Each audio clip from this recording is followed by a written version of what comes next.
네, 여러분 한 주간 평안하셨습니까? 네, 오늘도 여러분 각자 가정에서 흩어져서 또 처소에서 흩어져서 예배하는 우리 모든 성도님들께 우리 주님의 은총과 또 평화가 함께 하시기를 바랍니다. 지난 수요일은 1월 20일이었는데요. 우리 코로나 첫 번째 확진자가 우리나라에 발생한 지 꼭 1년이 되는 날이었습니다. 지난 1년 동안에 우리의 삶은 참으로 많은 변화들을 가져왔습니다. 그래서 초기에 뉴 노멀이라고 하는 말이 나와서 그것이 우리의 새로운 일상이 될 것이다 라고 이야기했는데, 이 단어도 이제는 우리에게 이제 귀에 익숙한 단어가 되어 버렸습니다. 그리고 이제는 또 포스트 코로나, 또 위드 코로나, 그래서 코로나 이후의 삶과 또 코로나와 함께하는 삶에 대한 이야기들이 나누어지고 있습니다. 그만큼 이전과 다른 새로운 일상을 우리가 지금 맞이하고 있다는 것입니다. 코로나가 가져온 변화 중에 특별히 우리 그리스도인들의 신앙과 삶에 있어서 가장 큰 변화는 역시 바로 예배라고 할 수가 있겠습니다. 이전에 우리는 매 주일마다 또 더러는 수요일, 토요일까지 이 예배 자리, 예배 현장에 나와서 예배하는 것이 아주 일상적이고 너무 당연한 일이었습니다. 그러나 그렇게 당연했던 그런 예배의 일상이 멈춰지고 이렇게 비대면으로 또 대면으로 왔다 갔다 하면서 예배 드린 지가 벌써 1년이 넘었습니다. 이 1년의 기간 동안에 참 답답하고 또 혼란스러운 그런 시간들을 또 저나 우리 성도님들이 보내고 있었는데요. 그러나 한편으로 돌아보면 교회마다 현장 예배가 멈춰지고 또 이렇게 비대면 예배로 함께 예배 드리는 시간들은 오히려 우리들이 그동안 드려왔던 예배의 부끄러운 모습들과 다시 한번 우리가 하나님이 기뻐하시는 그러한 예배자로 설 수 있는 그러한 기회, 돌아봄의 시간을 제공하고 있습니다. 지금도 많은 사람들이 또 예배의 회복을 외치고 있습니다만, 이것은 단지 이전과 같은 예배의 형식, 그런 형식의 회복에 그쳐서는 안 될 것입니다. 성경이 말하고 있는 예배의 본질과 그 정신을 우리가 다시 한번 굳게 부여잡고 하나님이 기뻐하시는 그러한 예배자로 새롭게 회복되는 일이어야 할 것입니다. 사실 성경에서 예배를 뜻하는 단어 중에는 구약에 두 가지 이제 단어가 나오는데요. 한 가지가 여러분이 익숙한 단어입니다. 그것은 아보드라는 단어입니다. 여러분 여기서 우리 현장에 지금 여러분 못 오시지만 우리가 현장에서 예배 드릴 때 이 예배 공간, 예배당 이름이 아바드 채플이라고 이렇게 우리가 명명을 했죠. 그 아바드라는 말의 뜻은 엎드리다, 절하다, 굴복하다라는 뜻입니다. 하나님 앞에 납작 엎드리는 그것이 바로 예배라고 하는 의미입니다. 또 한 가지 예배를 뜻하는 단어에는 샤하라는 말이 있어요. 이것은 봉사하고 섬기고 헌신한다는 뜻입니다.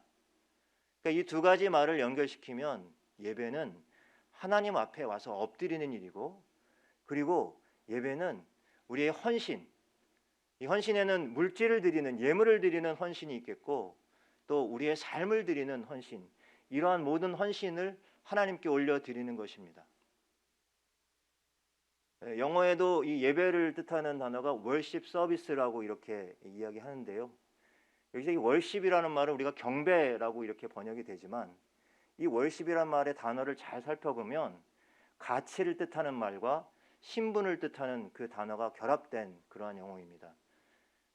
다시 말하면 가장 높은 가치, 가장 최상의 가치를 하나님께 올려드리는 행위가 바로 예배라고 할 수가 있는 것입니다. 여기 뒤에 이제 서비스가 붙죠. 그러니까 예배를 나타내는 단어가 서비스가 붙어서 우리는 흔히 착각할 수 있습니다. 이것이 이제 예배를 서비스를 제공한다라고 생각하는 거예요. 그래서 이 서비스의 방향이 바로 성도들을 위한 섬김이라고 착각할 수 있는데, 사실은 이 예배라고 나타내는 월십 서비스의 이 서비스는 바로 하나님을 향한 섬김이라고 할 수가 있는 것입니다. 더욱이 여러분, 우리가 하나님께 이렇게 나아오는 일조차, 하나님께 나아가는 일조차 우리의 마음대로 또 우리의 뜻대로 우리의 의지대로 나아가는 것이 아닙니다. 하나님의 부르심이 있어야지만 가능한 일입니다. 이것을 우리가 이제 우리 주보, 여러분 종이 주보로 잘 못 보시니까요. 여러분 이제 카톡에 이렇게 메시지로 간 주보를 보실 텐데요. 주보에 보면 예배 순서를 보면 예배 첫 번째 거의 부분에 예배의 부름이라는 게 있습니다. 예배의 부름은 이제 예배가 시작됩니다라는 것을 알리는 것이 아니라 하나님이 먼저 이 예배의 자리에 이미 와서 임재하고 계시다고 하는 의미예요. 그래서 이곳에 거하시고 이제 주의 성도들을 예배의 자리로 부르신다는 의미를 갖고 있는 것이죠. 그래서 예배의 부름이 있을 때 우리 성도들은 이제 하나님께 나아갈 수 있게 되었음을 우리가 깨닫고 정말로 감사하고 감격하는 마음으로 하나님께 나오는 것입니다. 그래서 예배란 하나님의 임재와 부르심에 대한 인간의 나아감과 인간의 반응, 응답이라고 할 수가 있는 것입니다. 이것이 만나지는 곳이 바로 예배의 자리이죠. 오늘도 여러분 비대면으로 각자 가정과 처소에서 흩어져서 예배 드리지만, 그러나 여러분 각자의 처소에 이미 우리 하나님께서 임재하시고 함께 하시며 여러분들을 예배의 자리로 불러주셨음을 꼭 기억할 수 있기를 바랍니다.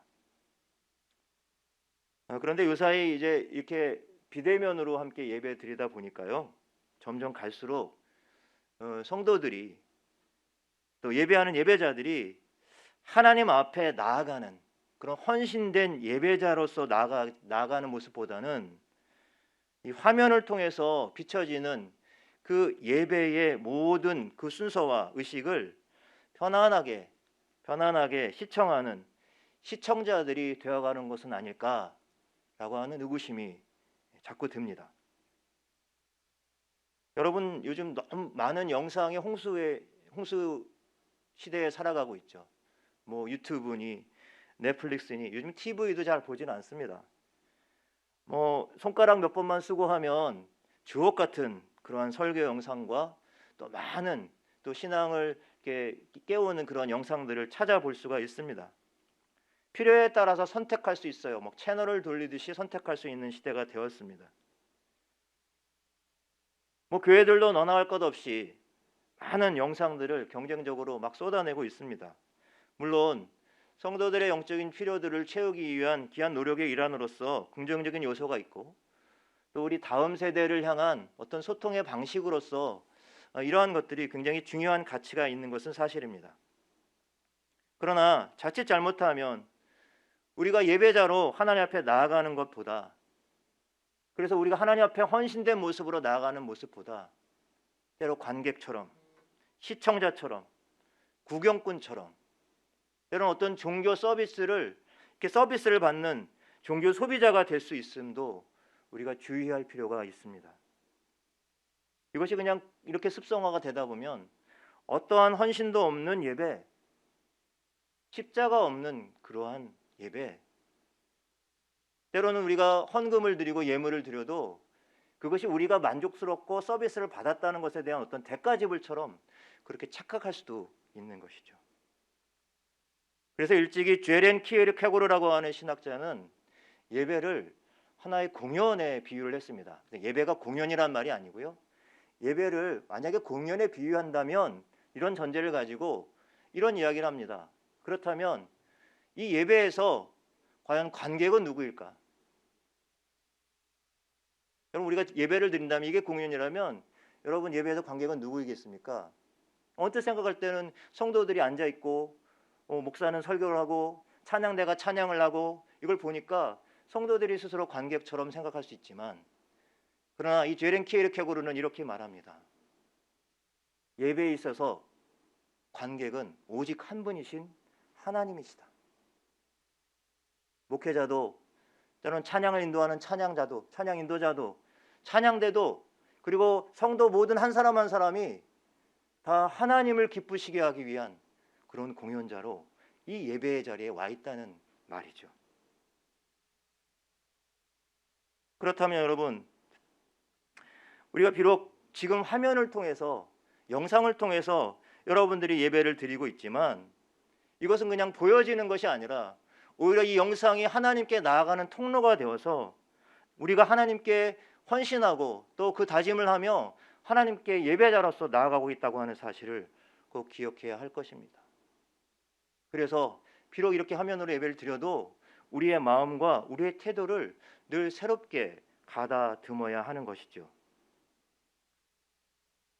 여러분, 물론 모든 예배에는 하나님의 은혜가 있습니다. 그리고 하나님이 주시는 위로가 있고요. 또 때로 감동이 있고 격려가 분명히 있습니다. 그런데 여러분, 그것은 예배가 주는 유익이지 그것 자체가 우리가 하나님 예배하는 목적이 될 수 없습니다. 그렇기 때문에 우리는 성경이 말하는 예배가 무엇인지, 그리고 우리가 어떤 태도로 하나님께 예배 드려야 하는지 우리가 좀 더 민감하게 예배의 본질을 찾고 그리고 진정으로 하나님을 기쁘시게 하는 예배자로 서기를 갈망하고 간구해야 될 줄로 믿습니다. 오늘 함께 읽은 말씀, 오늘 하나님께서 저와 여러분에게 주시는 말씀, 레위기서의 말씀입니다. 이 레위기서 말씀은 시작부터 참 읽기가 부담스럽기도 하죠. 제사법에 대한 이야기가 먼저 나오고 있기 때문인데요. 특별히 오늘 본문 말씀은 번제에 관한 말씀이 드려지고 있습니다. 번제입니다. 그러니까 여러 제사가 있습니다. 소제가 있고 속제제가 있고 속건제가 있고 화목제가 있고 여러 제사들이 있는데 오늘 번제의 말씀만 살펴봅니다. 그런데 1장 1절을 보면 예배가 하나님의 부르심이 먼저라는 사실을 다시 한번 확인할 수 있어요. 그래서 하나님께서 회막에서 모세를 부르셨다고 했습니다. 이 말씀의 의미는 이미 하나님께서 이 모세를 만나기 위해서, 때로는 이스라엘을 만나기 위해서 이 회막에 임재하신다는 의미를 갖고 있죠. 그리고 나서 좀 모세를 부르시고 모세가 하나님 앞에 나왔을 때 하나님께서 모세에게 이제 제사에 대한 이런저런 이야기들을 백성들에게 가르치라고 말씀해주고 있는 것입니다.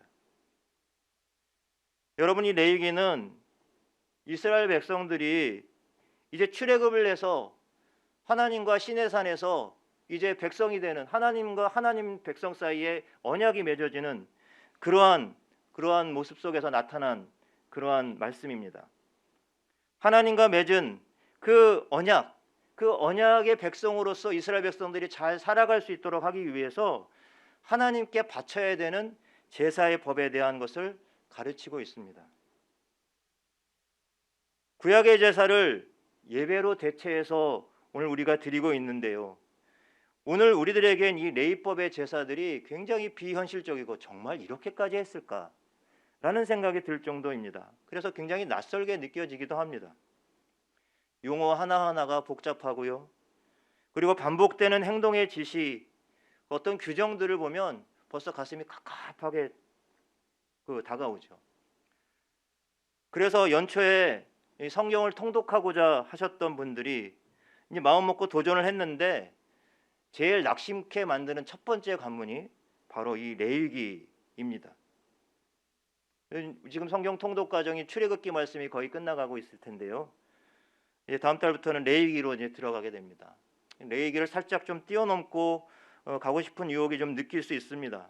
하지만 여러분, 이 이스라엘을 자기의 소유와 제사장 나라와 거룩한 백성으로 삼고자 하시는 하나님의 그 세심한 배려가 사실 오늘 레위기 속에 담겨져 있어요. 그러한 하나님의 시선, 하나님의 마음을 이해하고 이 말씀을 읽어 나가다 보면 바로 예상치 못한 하나님의 은혜를 깨닫게 될 줄로 믿습니다. 오늘 본문은 번제에 대한 내용이라고 말씀을 드렸는데요. 오늘 이 번제에 대한 내용의 말씀을 함께 살펴보면서 우리가 이 예배의 본질을 좀 깊이 묵상하고 그리고 하나님이 기뻐하시는 예배자로서 우리 서로 다시 한번 새롭게 결단하는 시간이 될 수 있기를 바랍니다. 우선 번제는 제물을 가져온 그 희생 제물을 완전히 태워서 그 연기를 올리는 제사의 한 형태였습니다. 오늘 본문에서는 이것을 그래서 화제라고 그렇게 이름을 하죠. 오늘 구별을 내서 좀 살펴볼 텐데요. 2절에서 4절의 내용은 오늘 우리들이 드리는 예배에 주는 의미를 좀 짧게 살펴보고 이렇게 넘어가도록 하겠습니다. 2절과 4절의 내용에 보면 제물의 종류와 제물을 바친 어떤 태도, 그리고 제물을 바친 결과에 대해서 나오고 있는데요. 먼저 첫 번째 번제의 제물은 소나 양 가운데 흠없는 수컷을 드리도록 되어 있습니다. 이것은 간단히 말씀드리면 우리가 준비된 마음으로 하나님을 예배하라는 의미로 받을 수가 있습니다. 준비됨 없이, 요즘 같은 세상은 더 그렇죠. 우리가 비대면으로 드리는 이런 예배들이 그냥 준비됨 없이 시간 되면은 기계만 탁 키면은 우리가 예배를 접할 수 있으니까요. 또 어떻게 예배 드리는지 우리는 알 수가 없잖아요. 적어도 예배당에 나오는 수고도 하지 않아도 되고요. 저 추우나 더우나 그냥 편안하게 예배할 수 있는 그런 환경이 되었으니까요. 하지만 그렇다면 우리가 어떤 마음으로, 어떤 태도로 하나님 앞에 예배 드려야 될까? 적어도 좀 일찍부터 예배를 준비하는 마음으로 나와서 화면을 보든 어떻게 하든 그런 준비된 마음이 이 예배에 있어서 필요하다는 것입니다. 그리고 나서 번제를 드리는 사람이 제물을 이끌고 회막 입구로 나아갑니다. 그래서 하나님이 기쁘시게 받으시도록 드려야 했습니다. 사실 구체적으로 하나님이 기쁘시게 받도록 드리는 것이 어떤 것인지는 잘 알 수가 없습니다. 그러나 이 말씀은 바로 우리의 예배의 유일한 목적은 하나님을 기쁘시게 하는 것이지 사람을 기쁘게 하거나 사람을 만족하게 하는 데 목적이 없다는 사실은 분명하겠습니다. 그리고 다시 번제의 머리에 이 번제물을 가져온, 이 제물을 가져온 그런 사람이 머리에 손을 얹고 안수를 하게 되죠. 여러분, 이것은 자기 죄를 제물에게 전가하는 행위입니다. 여러분 한번 상상을 해보세요. 이제 흠없는 그 짐승을 갖다 놓고 그 머리에 손을 얹고 그때 이 제물을 가져온 사람은 어떤 생각을 할까요? 자신의 허물과 자신의 죄를 깊이 뉘우치며 회개하는 시간을 가졌을 거예요. 바로 여러분, 우리가 예배하는 과정 속에서 참회의 기도를 하고 또 사죄의 선언이 일어나는 그 모든 과정들이 바로 여기서부터 또 비롯되는 것입니다. 하나님께 나아갈 때 우리가 어떤 자격이 있어서 또 어떤 공로가 있어서 그렇게 나아갈 수 있는 것이 아니죠. 우리는 정말 죽을 수밖에 없는 죄인이지만 우리가 예수 그리스도 안에서 죄 사함을 받고 그 십자가의 은혜로 의롭다 하심을 또 의롭다고 이렇게 인정해 주셨기 때문에 비로소 우리는 하나님 앞에 예배할 수 있게 되었다는 것입니다. 사실 오늘 본문에서 우리가 주목해 볼 부분은 5절에서 9절의 말씀입니다. 이제 본격적으로 제물을 드리는 과정이 나타나 있습니다. 아마 이 과정을 당시 무슨 카메라가 있거나 캠코더가 있었다만 이것을 찍었다고 한다면 이것을 굉장히 막 피가 범벅이 되고 피 튀기는 잔인한 장면이 되었을 것입니다. 자, 그런데 여기서 중요한 것은 여러분, 제물을 지금 누가 잡습니까? 우리는 흔히 사람들이 제물을 가져다가 그 제사장에 갖다 주면 제사장이 다 잡아갖고서는 다 풀 서비스로 그렇게 해서 모든 제사의 과정을 할 것 같지만 오늘 이 말씀들 보면 그냥 전문 종교인인 제사장이 아니라 바로 제물을 가져온 사람, 다시 말하면 제물을 드리는 사람이 그 짐승을 직접 잡아야 했습니다. 직접 잡아야 하는 수고를 했어요. 그렇게 해서 이렇게 잡은 제물의 피를 빼내면 그러면 제사장이 그 제물의 피를 받아서 회막 어귀에 가서 제단 둘레에 뿌렸습니다. 이 피를 제단 둘레에 뿌렸다고 하는 의미는 무엇일까요? 그것은 이 피가 상징하는 것은 이스라엘 백성들이 이 언약 백성으로 살아가는데 바로 이스라엘이 하나님과의 언약을 파괴하면 이렇게 생명을 내어 놓아야 한다는 그런 의미를 갖고 있어요. 여러분, 벌써 여기서 은혜가 있어요. 무엇이냐면 하나님은 이스라엘이 이미 그 언약을 깰 것을 아셨어요. 그래서 그것을 다시 한번 회복해서 이스라엘 백성들이 계속해서 이 언약의 백성으로 살아갈 길을 열어놓으셨는데 그것이 바로 제사였다는 겁니다.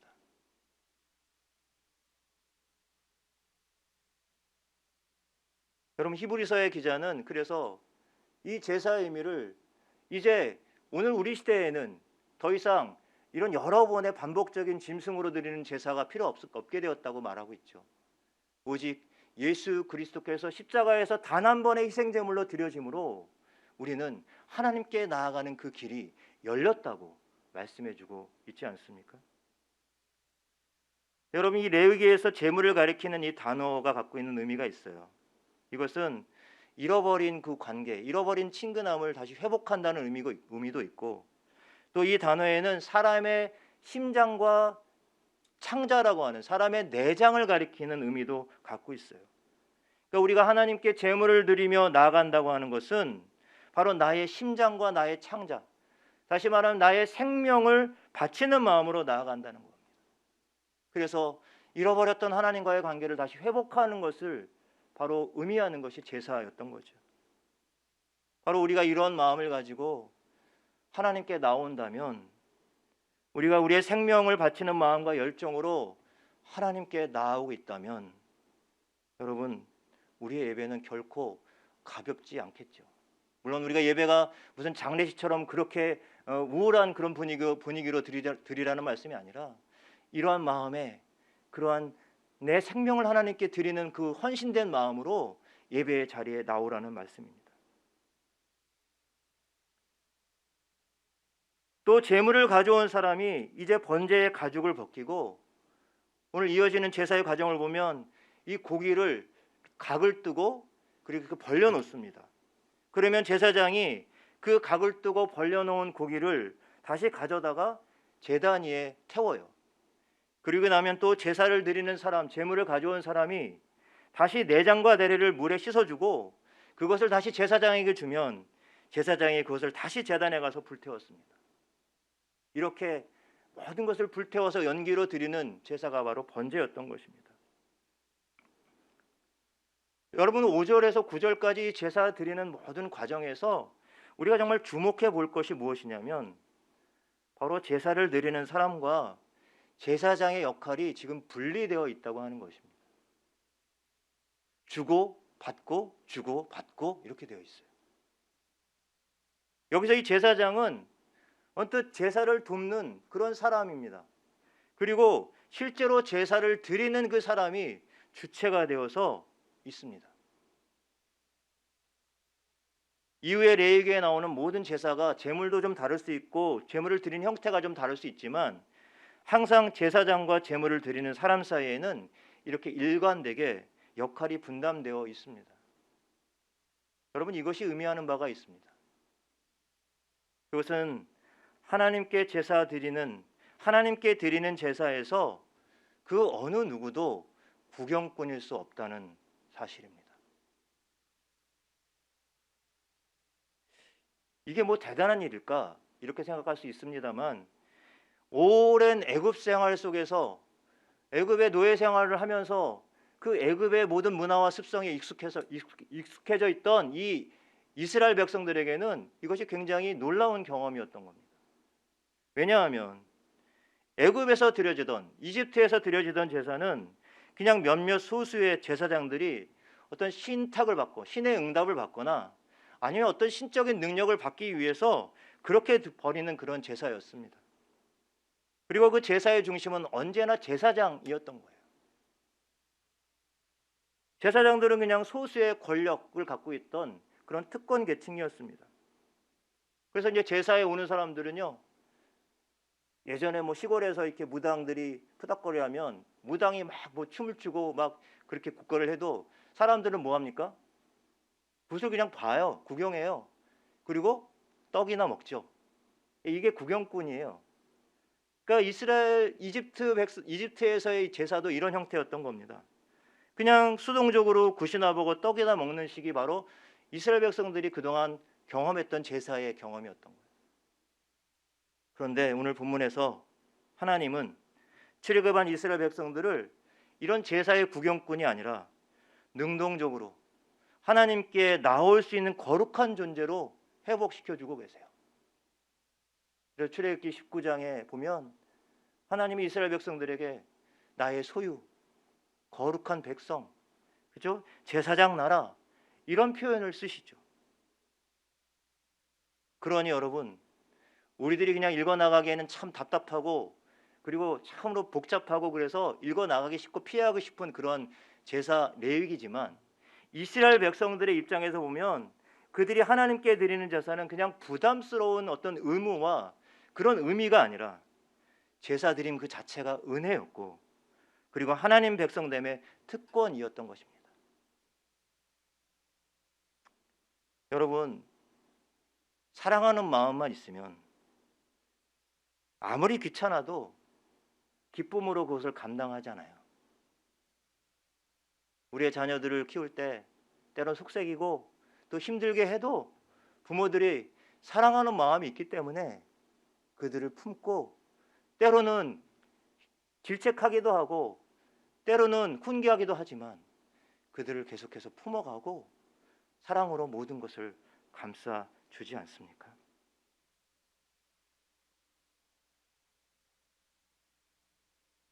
그러나 여러분, 우리가 잘 알듯이 이스라엘 백성들은 시간이 지날수록 점점 더 은혜와 감사가 그들의 제사에서 사라지고 의무와 형식만 남은 제사를 드리게 되지요. 그런 이스라엘 백성들을 향해서 하나님은 이사야 선지자를 통해서 이렇게 신랄하게 비난을 하셨지요. 너희가 그 수많은 제물로 내게 가져오지만 내게 그것이 무슨 유익이 있겠니? 나는 너희들이 드는 순양의 번제와 살찐 짐승의 기름에 배불렀다, 질렸다. 나는 숫송아지나 어린 양이나 숫 염소의 피를 기뻐하지 아니한다. 너희가 내 앞에 보이러 오니 이것을 누가 너희에게 요구하였느냐? 내 마당만 밟을 뿐이니라. 제사 드림의 의미와 정신을 잃어버리고 그저 의무와 형식만 남고 껍데기만 남은 그 제사, 그 제사를 드렸던 이스라엘의 모습을 여러분 한번 떠올려 보십시오. 과연 오늘 우리들의 예배의 자리와 예배자로서의 우리의 모습과 얼마나 다른가? 혹시 별반 다르지 않지 않은가? 앞서 제가 코로나 상황에서 우리가 비대면 예배가 계속되면서 우리가 혹시 시청자가 되어가는 것은 아닐까라는 그런 의구심이 든다는 말씀을 드렸습니다. 그런 현실입니다. 그러나 사실은 우리가 코로나 이전에도 우리는 많은 경우 우리가 드려지는 예배 속에서 때로는 구경꾼으로, 때로는 관객으로, 때로는 종교 서비스를 소비하는 종교 소비자 같은 그런 모습으로 우리들이 예배를 드려오지는 않았는가 돌아볼 수 있기를 바랍니다. 예배의 정의에 대해서 소개하면서 예배는 섬김과 헌신과 봉사라고 말씀을 드렸습니다. 하나님이 이사야 선지자를 통해서 이스라엘을 지금 비난한 그 내용은 그들에게 물질의 헌신이 없어서가 아니었습니다. 오히려 물질의 헌신, 제물을 드리는 헌신은 굉장히 대단했을 것입니다. 그런데 그들에게 빠져 있었던 것이 있었어요. 그것이 바로 삶의 봉헌이었어요. 삶의 봉헌을 하나님께 드리지 않았다는 것이 이스라엘 백성들이 책망받았던 이유였습니다. 여러분, 이것은 물질의 헌신, 예물의 헌신이 잘못됐다는 것이나 그것이 틀렸다는 얘기가 아닙니다. 물질의 헌신을 드리지만 더불어 하나님께 가져야 할 제물이 있는데 그것은 바로 성도의 거룩한 삶이라는 제물입니다. 사도 바울이 오늘 로마서 12장 1절에서 이것을 너무나도 잘 나타내고 있죠. 그러므로 너희에게 하나님의 모든 자비하심으로 권하노니 너희의 몸을 하나님이 기뻐하시는 거룩한 산 제물로 드리라. 이것이 너희가 드릴 영적 예배니라. 우리의 몸을, 우리의 삶을 하나님이 기뻐하시는 살아있는 제물로 드리라고 말했어요. 우리가 더 이상 제물을 반복적으로 죽여야 될 필요는 없어요. 하지만 사도 바울이 여기서 제물이라고 꼬집어서 이야기한 이유는 그만큼 우리가 살아있지만 마치 하나님 앞에서 죽어지는 것처럼 우리의 삶을 겸손하게 하나님께 드리라는 의미일 것입니다. 사도 바울이 말하고 있는 몸을 산 제물로 드리라고 하는 의미는 무엇일까요?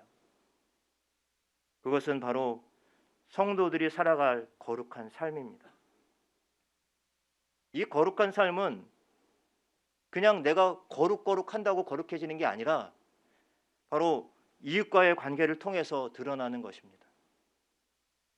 그래서 하나님을 예배하는 진정한 예배자는 하나님의 사랑을 이웃에게 흘려보내는 통로로 살아가야 하는 것입니다. 여러분, 이웃사랑이란 말이 참 식상하지요. 너무 막연해서요. 야, 그거 참 좋은 것이고 우리가 행해야 될 것 맞아 라고 하지만 사실 그만큼 식상한 만큼 우리가 이것을 제대로 실천하는 것은 쉽지가 않습니다. 그래서 여러분, 권하기는 그저 때로 우리의 눈에 보이고 귀에 들리는 고통에 우리들이 먼저 민감하게 반응하는 법부터 배워갈 수 있기를 바랍니다. 그래서 가까운 곳으로부터 작은 배려와 사랑이라도 한 가지씩 실천해 보면서 살아가는 것입니다. 단지 나의 의지가 아니라, 여러분, 우리가 이런 의지로 어떻게 가능하겠어요? 그래서 사도 바울도 하나님의 모든 자비하심으로 너희를 권한다 그랬어요. 하나님이 자비를 베풀어 주셔야지만 가능한 일이라는 거죠. 우리가 의지로 우리가 선하고 착하고 선한 일을 해야 돼, 그러면서 이게 됩니까? 안 됩니다. 그래서 나의 의지가 아니라 늘 매 순간 살아가면서 하나님이 우리에게 베풀어 주신 은총과 사랑을 떠올리면서 정말 이렇게 메마르고 삭막해져가마는 이 세상 속에 따뜻한 온기를 불어넣는 삶, 그 삶을 살아갈 때 비로소 우리는 하나님 앞에서 다시 진정한 예배자로 설 수 있게 될 것입니다.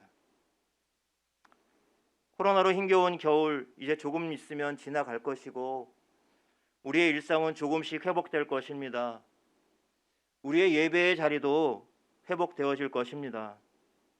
그러나 이 회복되어지는 새로운 일상은 이전과는 많이 다를 것입니다. 그래서 때로는 좀 혼란스러울 수도 있을 것입니다. 하지만 여러분, 우리가 어떠한 환경 속에서 어떠한 모습으로 예배하든지 간에 우리 한 사람 한 사람을 단지 구경꾼이나 청중이나 관객이 아닌 거룩한 존재로, 또 하나님만을 기쁘시게 하는 예배자로 부르셨음을 우리가 꼭 기억할 수 있기를 바랍니다. 또한 우리의 예배조차 자기 만족만을 위한 유의로 흐를 수 있는 시대를 우리가 살아가고 있는데, 더욱더 우리의 삶을 하나님이 기뻐하시는 살아있는 제물로 올려드리기 위해서 민감하게 사랑과 섬김의 자리를 찾아 나서는 참 예배자로 다시 설 수 있는 은혜가 저와 여러분 가운데 넘치시기를 간절히 축복합니다. 기도하겠습니다.